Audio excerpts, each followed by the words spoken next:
મિત્રો, આજે આપણે વાત કરવાના છીએ મહિલા અધિકારીતા યોજના વિશે, જેમાં મહિલાઓને 1 લાખ રૂપિયા સુધીની સહાય મળવાપાત્ર રહેશે.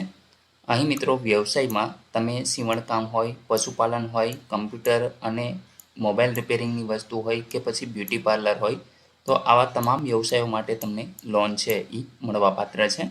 તો મિત્રો, આ યોજના વિશે તમને સંપૂર્ણ માહિતી આપવાની છે, તો વિડીયોને પૂરો જોવા વિનંતી.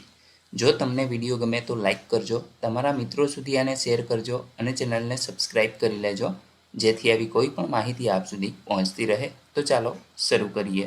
તો મિત્રો, સૌપ્રથમ આપણે વાત કરીશું કે યોજનાનો હેતુ શું રહેશે.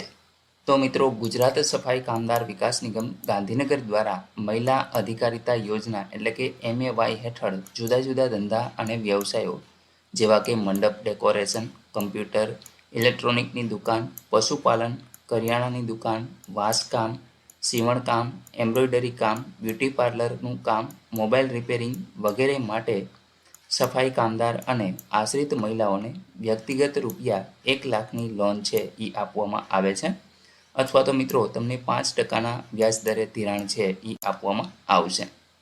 હવે આગળ વાત જોઈએ તો અહીં મિત્રો પાત્રતા કોને આ યોજનાનો લાભ મળવાપાત્ર રહેશે, તો કે સફાઈ કામદાર અને એમના આશ્રિત મહિલા હોય તો એમને મળશે. ઉંમર વર્ષ કેટલી હોવી જોઈએ, તો કે 18થી ને 50 વર્ષની વચ્ચે તમારી ઉંમર છે એ હોવી જોઈએ. મિત્રો, વાત કરીશું કે તમારે આ યોજનાની અંદર ફોર્મ ભરવા માટે કયા કયા ડોક્યુમેન્ટની જરૂર પડશે. તો સૌપ્રથમ તો તમારું એક આધાર કાર્ડ જોશે, ત્યાર પછી તમારું રાશન કાર્ડ છે જોશે, ચૂંટણી ઓળખપત્ર તમારું જોશે, ત્યાર પછી અરજદારની કુલ વાર્ષિક આવકનો એક દાખલો છે એ રજૂ કરવાનો છે, અને છેલ્લે સફાઈ કામદાર અથવા તો એમના આશ્રિતનું જે પ્રમાણપત્ર છે એ તમારે રજૂ કરી દેવાનું રહેશે. ત્યાર પછી મિત્રો આગળ જોઈએ તો રહેઠાણનો પુરાવો, જેમાં વીજળી બિલ, લાયસન્સ, ભાડા કરાર, ચૂંટણી કાર્ડ અને રેશન કાર્ડ, આમાંથી કોઈ પણ એક ડોક્યુમેન્ટ તમારે રજૂ કરવાનું રહેશે. જો તમારી પાસે BPLનું કાર્ડ હોય તો એ પ્રમાણપત્ર તમારે અહીં જોડવાનું રહેશે. બેંક પાસબુકની પ્રથમ પાનાની નકલ અથવા તો એક કેન્સલ ચેક જે અરજદારના નામના જ ખાતાનો હોવો જોઈએ.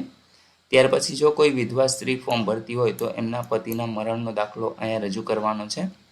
અગાઉ આ યોજનામાં લાભ લીધેલો નથી તે અંગેનું એક બાહેંધરી પત્રક પણ તમારે આની સાથે અપલોડ કરવાનું રહેશે. તો મિત્રો, આટલા ડોક્યુમેન્ટ છે તમારે સ્કેન કરીને રાખવાના છે. ઈ સમાજ કલ્યાણની જે વેબસાઇટ છે એના ઉપર તમે આ યોજનાનો લાભ મેળવી શકો છો.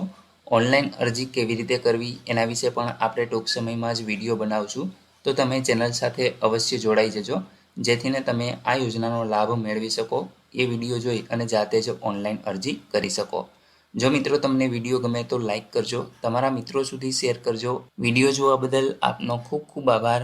મળીએ એક નવા વિડીયો સાથે, ત્યાં સુધી જય હિન્દ.